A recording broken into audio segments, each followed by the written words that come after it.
Hello everyone. अच्छा दिल और अच्छी सोच सब लोगों के पास नहीं होती और जिनके पास होती है वो लोग दिल के बहुत खूबसूरत होते हैं। स्टूडेंट्स, हम हमारा lesson the last lesson written by Alphonse ड्यूरेट जो है कंटिन्यू करते हैं। लास्ट वीडियो में हमने किया था कि जो फ्रेंच है उसे पता लग जाता है कि क्लास में इतनी शांति क्यों है और गांव के कुछ लोग जो पीछे के बेंचेस हैं उन पर क्यों बैठे हैं, क्योंकि ऑर्डर आया है बर्लिन से कि अल्सेस और लॉरेन में जो फ्रांसीसी लैंग्वेज है वो बैन कर दी गई है और अब जर्मन लैंग्वेज पढ़ाई जाएगी। और अब उनके जो टीचर है एम हैमल, उनको भी ऑर्डर दे दिया गया है कि कल आप ये स्कूल छोड़कर चले जाएंगे क्योंकि नए टीचर आने वाले हैं। तो आगे हम शुरू करते हैं। Poor man. It was in honor of this last lesson that he had put on his fine Sunday clothes. और अब जो फ्रेंच है उसे समझ आ गया है और वो कहता है कि पुअर मैन किसके लिए है, ये एम हैमल के लिए, कि बेचारा आदमी। It was in honour of this last lesson, कि जो वो आज इतने put on his fine Sunday clothes, अपने सुंदर रविवार के जो कपड़े पहन कर आया है वो इसीलिए पहन कर आया है क्योंकि वो आज अपना लास्ट लेसन देने वाला है। तो अपने लास्ट लेसन के सम्मान में उसने अपने सुंदर कपड़े पहने हैं। सुंदर कपड़े कौन से? झालरदार कमीज, सिल्क जो कैप है वो पहनी है, जिस पर शर्ट पर भी क्या है, कढ़ाई की गई है। वो कपड़े उसने आज पहने हुए, किस लिए? अपने जो लास्ट लेसन है उसके सम्मान के लिए। And now I understood why the old men of the village were sitting there in the back of the room. और अब मुझे यह भी समझ आ गया है कि गांव के जो बूढ़े हैं वो कमरे में पीछे क्यों बैठे थे, वो लास्ट बेंचेस पर क्यों बैठे थे। It was because they were sorry, इसीलिए क्योंकि उन्हें भी खेद था। To that they had not gone to school more, क्या खेद था? कि वो अधिक और स्कूल अब नहीं आ पाएंगे और पहले भी वो स्कूल क्यों नहीं आए। It was their way of thanking our master for his 40 years of faithful service and of showing their respect for the country that was theirs no more.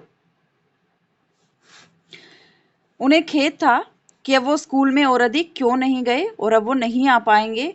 और वो किस लिए आए थे? हमारे जो टीचर एम हैमल थे उनका 40 वर्ष तक ईमानदारी की सेवा का धन्यवाद करने और उस देश के प्रति जो अब उनका नहीं था उसको सम्मान प्रकट करने के लिए उनका एक तरीका था, इसीलिए वो आज क्लास में आए हुए थे। नेक्स्ट है, while I was thinking of all this, और जब मैं इस सब के बारे में सोच रहा था, दिमाग में मेरे ये सारी बातें चली हुई थी, I heard my name called, और मैंने मेरा नाम बुलाते हुए सुना। It was my turn to recite, और अब सुनाने की मेरी बारी थी। What would I not have given to be able to say that dreadful भयानक, rule for the participle all through, very loud and clear. What would I not have given to be able to say that dreadful rule for the participle? अब सुनाने की किसकी बारी थी? French कहता है कि अब मेरी बारी थी और मैं पार्टिसिपल के उस भयानक रूल को सुनाने के योग्य होने के लिए और उस नियम को बिना किसी गलती किए बिल्कुल साफ और ऊंची आवाज में सुनाने के काबिल होने के लिए कोई भी कीमत में देने को तैयार था। But I got mixed up on the first words and stood there, लेकिन मैं तो पहले ही वर्ड पर, पहले ही शब्द में क्या हो गया, अटक गया और मैं अपने डेस्क को पकड़कर धड़कते हुए दिल से खड़ा रहा। मेरा जो दिल था वो धड़क रहा था, मैं पहले ही शब्द पर अटक गया, मिक्सड अप हो गया और मैं चुपचाप खड़ा रहा। And not daring to look up, और मुझ में इतना साहस नहीं था कि मैं ऊपर अपना सिर उठाकर देख सकूं। आई हियर एम हैमल से टू मी, और मैंने एम हैमल को मुझसे ये कहते हुए सुना, I would not scold you little French, कि लिटिल फ्रेंच मैं तुम्हें स्कोल्ड नहीं डांटूंगा। You must feel bad enough, कि तुम्हें भी काफी बुरा महसूस हो रहा होगा। सी हाउ इट इज, मैं तुम्हें बताता हूं कि कैसे। Every day we have said to ourselves, कि हर दिन हम अपने आप से कहते रहते हैं, वाह I have plenty of time, कि अरे अभी तो काफ़ी समय है।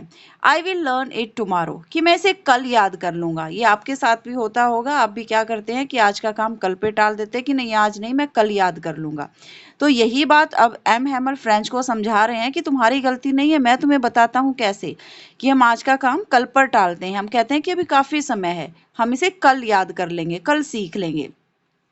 And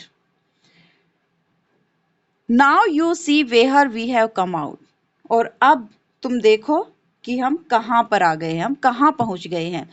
that is a great trouble with Alsace, ओ जो पूरी एल्सेस है, एल्सेस मतलब एल्सेस में जितने भी लोग रहते हैं, केवल तुम्हारी समस्या नहीं है, उन सबके साथ ही ऐसा है, ये सबकी समस्या, केवल अकेले तुम्हारी नहीं है। She puts of learning till tomorrow, कि जो एल्सेस के लोग हैं वो सीखने को कल पर टालते रहते हैं। यहाँ पे शी एल्सेस के लिए आया है, एल्सेस का मतलब एल्सेस में रहने वाले जो लोग हैं वो सीखने को कल पर टालते रहते हैं। Now those fellows out there will have the right to say to you, और अब उन लोगों को जो वहाँ पे बाहर हैं, जो पर्शियन सिपाही हैं, सैनिक हैं, उनके पास ये कहने का अधिकार होगा, राइट होगा, how is it you pretend to be French man and yet you can neither speak nor write your own language. क्या कहेंगे वो, कि तुम ये सब कुछ कैसे है, तुम फ्रांसीसी होने का दम भरते हो, तुम कहते हो कि तुम फ्रांसीसी हो और तुम अपनी ही भाषा को न तो लिख सकते हो और ना ही पढ़ सकते हो। ये सब कुछ कैसे, कौन कहेंगे ये, जो पर्शियन लोग आएंगे, जो जर्मन टीचर आएगा वो कहेगा कि तुम कहते हो कि तुम फ्रेंच मैन फ्रांसीसी हो, लेकिन तुम अपनी ही भाषा ना तो बोल सकते और ना ही लिख सकते। But you are not the worst poor little French, लेकिन छोटे लिटिल फ्रेंच ये तुम्हारे साथ ही नहीं है, ये बुरी जो बात है तुम्हारे साथ ही नहीं है, तुम ही बुरे नहीं हो। We have all a great deal to reproach ourselves with, हमारे पास अपने आप को रिप्रोच धिक्कारने के अलावा बहुत कुछ है, मतलब तुम अकेले ऐसे नहीं हो, हमारे पास अपने आप को दोष देने के लिए, धिक्कारने के लिए काफ़ी कुछ है। मतलब ऐसी बहुत सी हमने गलतियाँ की हैं कि हम अपने आप को ही दोषी ठहराएं। वो सबकी बात कर रहा है, इवन यहाँ तक कि वो अपने आप को भी इसमें इन्वॉल्व करता है कि मैं भी ऐसा ही हूँ। कैसे, आगे देखते हैं। Your parents were not anxious enough to have you learn, कि तुम्हारे माता पिता ने तुम्हें पढ़ाने को और अधिक जो चिंता थी वो उन्होंने नहीं की कि तुम्हें पढ़ाया जाए, या वो इच्छुक भी नहीं थे कि तुम्हें ज़्यादा पढ़ाया जाए। तुम्हारे parents, they prefer to put you to work on a farm और एट द मिल्स, पढ़ाने की बजाय वे तुम्हें किसी खेत या फैक्ट्री में काम पर लगाना चाहते थे। वो क्या प्रेफर करते थे कि तुम्हें किसी फार्म में या किसी मिल में काम करने के लिए भेजा जाए, so as to have a little more money, ताकि उन्हें और कुछ ज़्यादा पैसा मिल सके, कुछ ज़्यादा पैसा वो कमा पाए। एंड आई, और कहता है कि क्या मैं भी दोषी नहीं हूं, मैंने भी ऐसा ही किया। आई एम हैमल अपने लिए बोलता है। I have been to blame also, मैं भी दोषी हूँ। Have I not often sent you to water my flowers instead of learning your lessons, अब वो कहता है कि क्या मैंने तुम्हें भी कई बार पाठ पढ़ाने की बजाय अपने फूलों को पानी देने के लिए नहीं भेजा था। कहता है मैं भी दोषी हूँ। And when I wanted to go fishing, did I not just give you a holiday? और जब मेरा मन मछलियां पकड़ने के लिए होता था, मैं चाहता था कि मैं फिशिंग करने के लिए जाऊं, तब क्या मैं तुम्हें छुट्टी नहीं दे देता था, कि मैं तुम्हारी जो क्लास थी वो बंद कर देता था क्योंकि मुझे फिशिंग पे जाना होता था। तो कहता है कि मैं भी कहीं ना कहीं दोषी हूँ।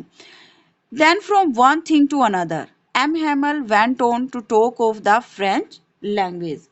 और फिर एक बात से दूसरी बात निकलती रही और एम हैमल फ्रेंच भाषा की बात करते रहे। Saying that it was the most beautiful language, क्या कहा उन्होंने कि इट जो फ्रेंच लैंग्वेज है वो सबसे ज़्यादा मोस्ट ब्यूटीफुल लैंग्वेज है इन द वर्ल्ड, संसार में सबसे ज़्यादा मोस्ट ब्यूटीफुल लैंग्वेज है।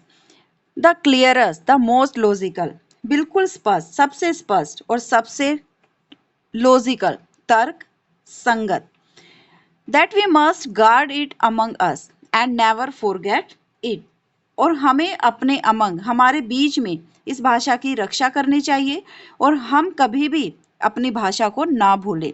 Because when a people are enslaved, enslaved गुलाम, क्योंकि जब किसी समाज को, किसी व्यक्ति को, यहाँ पे व्यक्ति का मतलब पूरा समाज है, जब किसी व्यक्ति को, समाज को गुलाम बनाया जाता है, as long as they hold fast to their language, it is as if they had the key to their prison. तो जब तक उस समाज के लोग अपनी भाषा को होल्ड फास्ट, कसकर पकड़कर रखते हैं, तब तक ऐसा माना जाता है कि उसके पास अपनी आजादी की क्या है, चाबी है, की to their prison.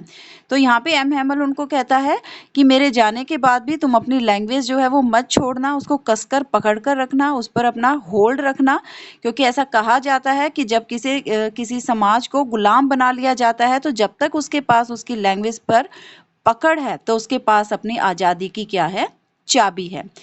Then he opened a grammar and read us our lesson. तब एम हैमर ने ग्रामर की जो बुक है वो खोली और उन्होंने हमें हमारा पाठ पढ़ाया। I was amazed to see how well I understood it. और मैं बड़ा हैरान था ये जानकर कि मुझको बिल्कुल अच्छी तरह से समझ आ रहा था जो भी टीचर हमें समझा रहे थे। M hammer